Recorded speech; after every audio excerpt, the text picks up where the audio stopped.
And lining up here at Phoenix Park for the Dunlop Hawthorn Production Saloon car race. Now, this is something entirely different. In fact, so different that we're having a little bit of problems working it out ourselves. It's for production saloons, which means standard family saloons, very much like you would drive into work in on Monday morning. But the difference is they are allowed safety equipment. They have full rollover cages. They have fireproofing front and rear, so there's any accident, the driver is pretty safe in one of these. Also, they're allowed to stiffen up the suspension a little bit and the brakes. Otherwise, they're completely standard motor cars. You will also notice that they're a little bit louder than your family saloon. That's because they've got straight-through exhausts. But it's the Dunlop Hawthorn Trophy race for production saloons over 12 laps. You would think that would be simple enough. In fact, it's far from it. It's also a handicap race, but to add further complication, it is a team race. And the first 3 cars in each team, all the same make of car, but we'll explain that as the race goes on. Meanwhile, we go down to the start and Paddy McClintock. Here we are at the very start of the Hawthorn Production Saloon car race, and it's very nice to see a young lady taking part. Mary Maloney. Is this your first race, Mary, at the park? Yes, this is my first year at the park. I have done a few races in Mandela, but it's my first venture into the park. How do you feel racing against all these men, and dare I say, with a lot of experience? Well, women have to show some faith in this venture of motorsport, but it's just sport and try it like the men. Of course, you're quite well known on the rally circuits. Would you like to tell us from a lady's point of view what the difference between rallying, shall we say, and circuit racing like at the Phoenix Park here? Well, rallying is much more detailed and it takes up an awful lot more time. Racing, you have maybe the one race during the day and that's it. In my opinion, rallying is a bit more exciting because you're more attached to it, but racing is totally different and perhaps exciting again, but rallying I think is more exciting. How do you feel just at the start of the race? Well, I suppose a little bit nervous. It's been my first time here, but sure, we have to get over those when we cross the starting line. Mary, the very best of luck, and back to Alan at the commentary position. Thank you. Well, that's the scene, an amazing scene, and an absolutely vast number of cars and great different varieties of motor cars. As I say, there are 3 cars in each team. They're all the same make, yet not necessarily the same model. For example, we could have 2 Volkswagen Golfs and a Passat, but generally speaking, the vast majority of cars here are Fiats and Volkswagens, and indeed a great Opel entry, of which Mary Maloney is one of them. But Paddy has now got another interview for us, so back to the pits. Well, we've just been speaking to Mary Maloney, who's driving an Opel, and I mentioned some of the experienced old hands, and also driving an Opel is Frank O'Rourke. Frank, how many years have you been taking part in the park? I think it's probably the 11th year, Paddy, in the park. How did you fare out in practice? How is your time compared to everyone else on the starting grid here? Slightly down in practice, about 2 seconds on the scratch people. I had a slight problem, and I hope it'll have solved it, like, you know, so I'll have to make up the difference. Frank, what does an experienced guy like you feel at the start of any motor race? Well, this race is a bit different, so there's a bit more of a delay, but by now I don't really mind, but it's just the delay seems to get on your nerves slightly, you know. This is a slightly unusual start. Would you explain for us what a Le Mans start is? Well, the cars will be placed on one side of the road, and in this case the drivers will be in the cars, and your helper or mechanic will run across to you with the key to the car when he gets a signal from the starter, and hand you the key, and you take off then as quickly as you can. I wouldn't like to think that the race could be won and lost in the hands of your mechanic. Well, possibly it can be, but we'll give him 2 spare keys anyway. I hope if he drops one, he has another. Frank, we'll be looking out for you and your teammate, Mary Maloney, and the very best of luck. Thanks, Pat. Back to Alan. Frank O'Rourke, then, the leader of the dealer Opel Team Ireland team, which also consists of Bob Montgomery and George Windrum in the Opel Monza, so 2 Opel Kadett GTEs. You can see the runners on the left-hand side of the picture, the cars all lined up on the right, really like Le Mans. Of course, times have changed. The driver can't run across the course because he has to do up his seatbelt. And there's Frank O'Rourke getting in at the last moment, slightly panicky, getting the seatbelt all adjusted and done up. His mechanic will rush across the road, hand him the ignition key. You can see see that there's no ignition key in the car. They're just underneath the steering wheel, and away they'll go. So something very, very different indeed here at Phoenix Park, and I think the man who dreamed up this one must have had a bit of a sense of humour. So, other teams to look out for, there are no less than 3 Opel teams. Murray Maloney is along with Eddie Hopkins and Keir Sneville there in the new Opel Kadett front-wheel drive 1300s. We've got 4 teams of Fiats, and indeed we've got a very interesting team of Honda cars with no less than Harold and Jerry McGarity in that one. Harold, who won the Grand Prix here at Phoenix Park 2 years ago in a Formula Atlantic, since then has retired, but now coming out for a little bit of fun in his Honda Prelude, a car not very often seen in the south of Ireland. Other cars, we've got a Ford team with Harold Hagen, Robin Steenson and John McCullough, and another very strong Opel team indeed, John Smith, the ex-Formula Atlantic driver, Eddie Regan, who was quickest of all in practice, and Will Alexander in the big Opel Commodore. They're getting ready, and it looks like things are going to happen at any moment now. The runners on the left-hand side of the road, the cars on the right. Really, we're going to see something quite unique here in Ice Motorsport. Away they go. The first 2 go across. It's a handicap race, so there's a little bit of nudging, trying to get that key in, and it seems an enormously long time before they get going, and indeed they still haven't got going. Eventually, the 2 escorts getting going there. A front-wheel drive Opel is going to be away next, we think. There he goes. It's John Smith. Now one of the Golf GTIs, 2 cars coming together across the road, and one runner nearly slipping, the other doing a very neat maneuver, and once again it's the Golf GTI and number 4 sneaking out of the picture, Marie Maloney, getting away very quickly there, and a whole gaggle of stuff coming in, including one with the most amazing head there. The Fiats, no, it's the Hondas, Fiats, and number 3, the Opel Monza there of George Windrum, a man who's competed probably in Phoenix Park more than anybody else. There goes another batch, and certainly quite a spectacle, this. Turning out to be very interesting entertainment indeed. Number 7 flashing out of the picture there, Mike Armstrong. We're down at Mountjoy to see George Windrum on the inside there, coming down in his road-going Opel Commodore. Beautiful big motor car that he goes to work in every day. And 2 cars going very widely across the road, and there's George Windrum. Uncle George, as he's known. He's not a young man, over 21 certainly, still more cars, and this looks like the last batch, and there's the problem, and that's the big Opel Commodore, number 33 there of Will Alexander, getting away, and number 1, and that's Frank O'Rourke, is left on the line dramatically. Frank O'Rourke there on the line. What has happened? He can't get the car started. Oh, agony for the Sexton Trophy leader. The frustration of that motor car. Frank O'Rourke, and he's been pushed off the line now. Is he going to get a push start? And that is certainly one of the hot favourites in the dealer Opel Team Ireland car. Frank O'Rourke, who we saw being interviewed, the garage owner from Wexford, getting going almost a complete lap too late as one of the George Windrum goes through their picture. There's one of the Golf GTIs.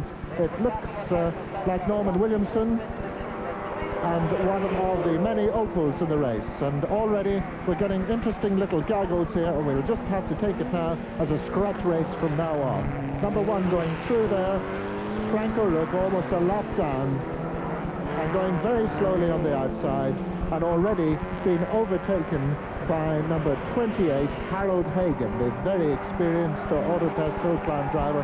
Now, Frank O'Rourke's got the thing going and beginning to come back and shoot past the standard little Escort 1600 Sport. And a huge amount of traffic now on the main straight, and it really looks like O'Connell Street gone all wrong, where everybody dicing very late on the brakes. Jerry McGarity, number 27, just going through picture there, following Mike Armstrong, and one of the Honda Preludes in the middle of that bunch. And I think that is Eddie Regan just in the left of picture now. Eddie Regan, who was quickest in practice this morning. And some more of the Escorts, and the multitude of Fiats in this one. Well, David, I don't think, David Kennedy, you must have ever seen a race like this before. Now, it's going to be quite an amazing mix-up, and for the people that look after the lap chart, who is where, with what, and how quickly they've done it.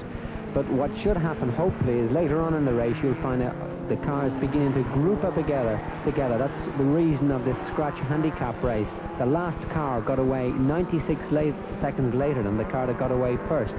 So at the end of 12 laps, hopefully we should have a whole gaggle of cars cross the line together. We have car number 2, Bob Montgomery in the Opel. Bob Montgomery going down through the trees, and we reckon at the moment the car that's leading this one is number 28, Harold Hagen, in the Escort, followed by 29, Robin Steenson in the other Escort Sport. So the Escort Sports are the ones to look out for. All the Fiats coming out of Ratra there, a couple of the Fiats, number 20, and that's in the Fiat Team F, and that's Graham Morris. Very nice shot coming down into Phoenix Bend, and that is one of the Escort Sports, followed by Larry Mooney in the Golf GTI, front-wheel drive, of course, and number 7, Mike Armstrong from Tulla in his Fiat 127. Mooney, the Grange Motors car on the right of your picture there, one of the quicker cars out here. And Eddie Regan, just the last car, really trying there at the back. Eddie Regan, a very experienced driver indeed. He's been racing for many, many years in his Opel Kadett GTE 2-litre car. And the cars slipping in behind each other again to maximise on the slipstreaming. There's cars just about everywhere. It looks like, in fact, as Alan had said, O'Connell Street at the rush hour. You remember these, very, very close bit of weaving there. 7 and number 21. If you remember that these cars are more or less bog standard, they're allowed free exhaust system to put in rollover cages, and they're only allowed a size or so wider tyres than normal. No full racing tyres. A lovely shot now of the cars going through the back section on the way to Ratra, in between the trees. Car number 7. Been overtaken very quickly again by Bob Montgomery in the Opel, car number 2. Larry Mooney coming down in the Golf GTI, 1600cc fuel injected. Locking up the back a little bit under braking there. He races this car regularly all year, and one of the antics of the Fiats. Fiats are great fun in this class. There's so many of them out. They're all very standard motor car, and of course it's pretty cheap racing. That's Jerry McGarity in the front-wheel drive Honda Civic, which took part in the Circuit of Ireland and many other major international rallies.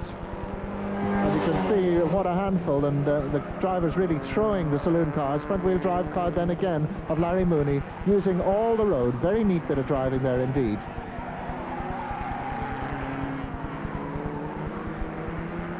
There's the course, the Phoenix Park course.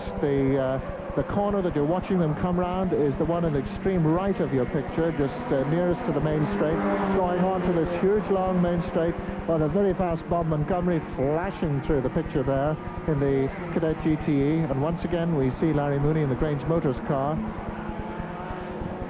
Larry is a member of Team E, which is the VW team, and in this team he's got Derek Shorthall and Norman Williams. Now, as you saw, Bob Montgomery making great grounds with car number 2. His team, in fact, are going to be quite far down the leaderboard. As you saw, car number 1, Frank O'Rourke, who was interviewed before the race, get a push start.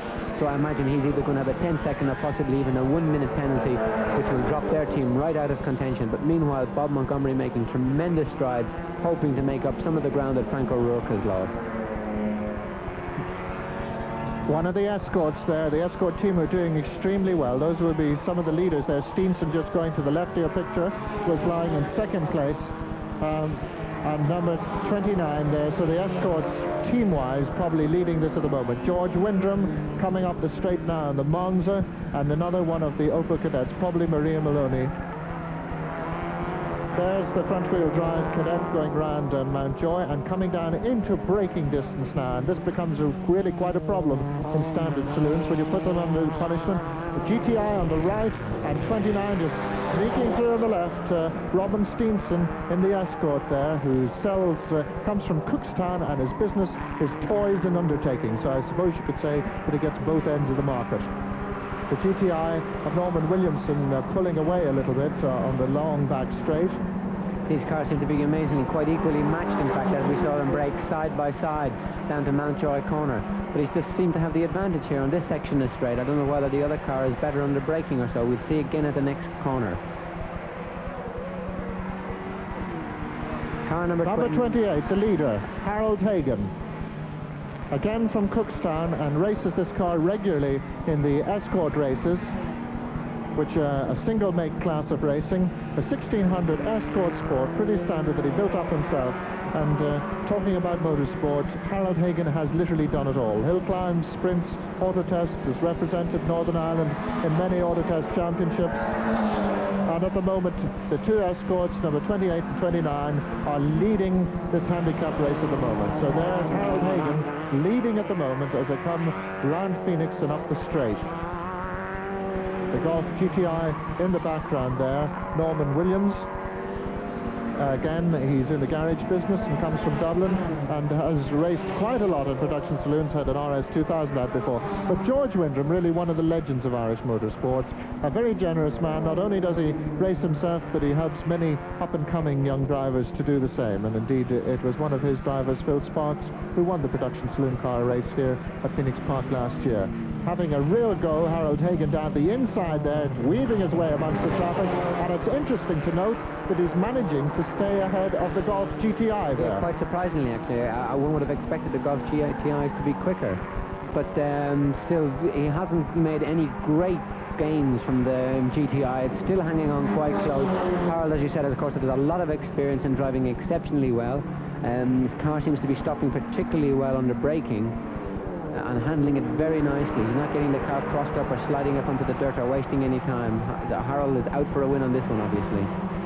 Second place man then in picture at the moment, Robin Steenson, the escort sport, and one of the fast cars, the Monza of George Windrum, streaking past them there on the straight, but he probably has to do another lap in handicap. George Windrum then, number 3, in the team with Frank O'Rourke and Bob Montgomery. George, who runs a sweet wholesale business in Belfast, was actually born in Tipperary town. There's they come down into Phoenix. Behind him, number 5, Eddie Hopkins in his front-wheel drive Opel Kadett 1300. And then the Steenson, the second-place man, pulling out of the slipstream of the Opel and up the straight. And of course, the whole idea of a handicap race is that after 12 laps, and they're exactly half distance now, they should all arrive at Phoenix Monument together and come up the straight, about 36 cars together. That'll be a sight to see. Most certainly will, and if it does happen, in fact, I think we shall actually have no finishers at all. Down to Mountjoy corner, tight right-hander. These saloon cars will be taking this in second gear. Nice bit of outbraking manoeuvre there. That was John Smith going on the inside. John Smith, who has been doing all the Sexton rounds, all the hill climbs and races this year, really having a go at the Sexton Trophy, the overall competition for Irish motorsport. Used to also do Formula Atlantic. So number 31, John Smith, coming through the trees. He's got 3 Opels that he's been racing, a Commodore, which his mechanic Will Alexander is out on in this race, that Opel, and indeed another Opel GTE. There's the second place man, Steenson, Robin Steenson, the Escort Sport. So far we've got Eddie Regan, car number 32, has set fastest lap for 1 minute 41.6. In fact, his pole position time, he was quickest overall, was 1 minute 41.8. So he's quickly got down to the same time that he did in official practice. And one of the Fiats steaming very badly in the pits there, obviously overheating rather badly. Can't see the number, but high drama in the pits, and the driver offering a cloth. I think it's going to need more than a cloth as he gets out of it. And the leaderboard now beginning to change. We've got number 3, George Windrum, coming up very quickly up through the field, now up into 3rd place. And we have a new leader now, number 18, Norman Williamson, in the red Golf GTI. Not this one, that's Larry Mooney. Larry, a great stalwart of Irish motorsport. Grange Motors just flashed by out of our picture. Larry is involved in all forms of motorsport, from helping young drivers to running in saloon cars and rallying and hill climbing. Larry has just about done it all.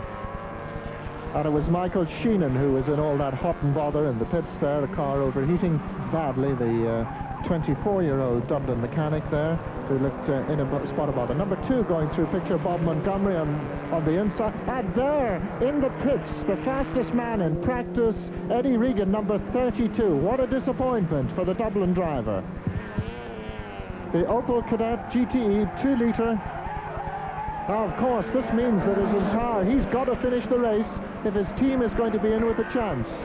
So Eddie Regan has got to get out there again somehow. John Smith and Will Alexander, the 2 other members of the team, will not be able to qualify if Eddie cannot get that car going again.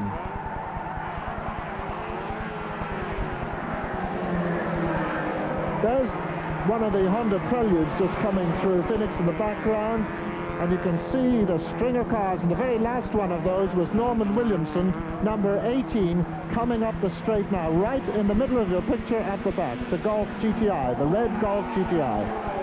And now we see the cars begin to gather up and close up together. Meanwhile, the Fiat Brigade break for Monument. Sorry, David.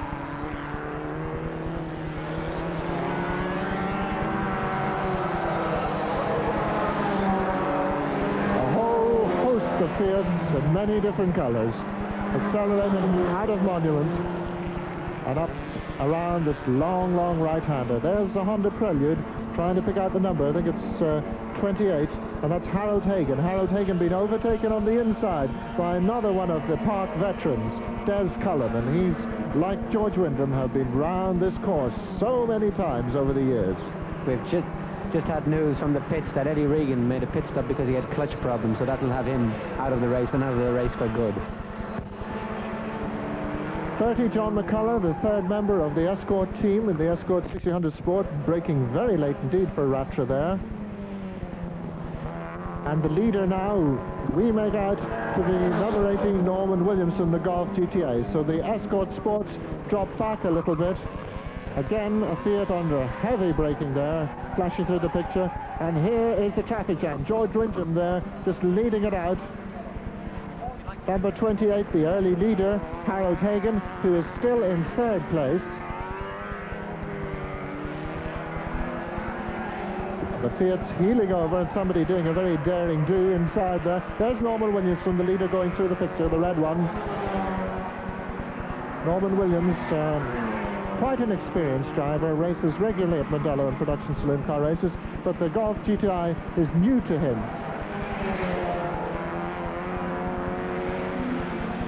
George Wyndham in 2nd place, and an enormous gaggle of motor cars on the back straight, a really crowded scene. Now, as our scratch makers, the people that have made up the race list, have really seemed to have done their figures right, as all the cars are building up together.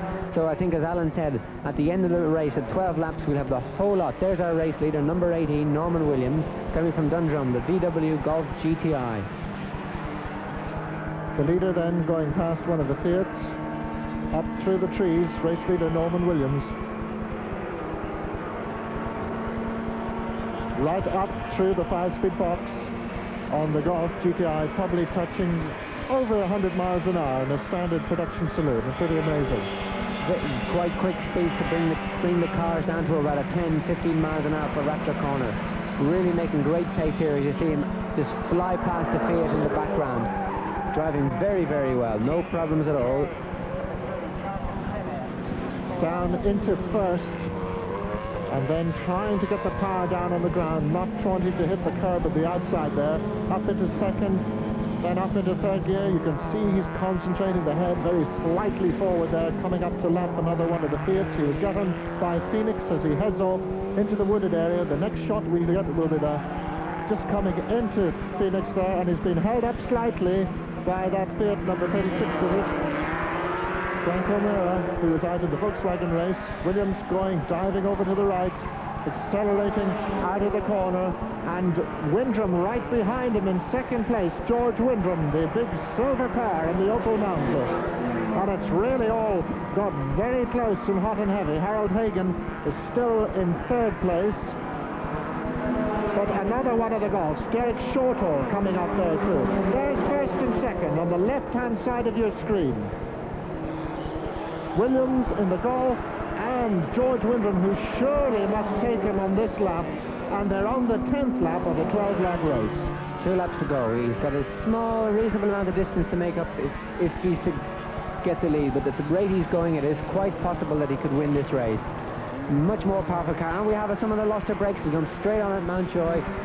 Fortunately, there's a run-off area there, so no damage will have been caused. That's Derek Shortall going through in his Golf. He had bad luck in practice when 2 of his 5 gears went. Exhaust trailing the ground underneath the car there. And again, Williams now trying to hold off George Wyndham there, coming down into Ratchet, leaving his braking extremely late. Can he get round?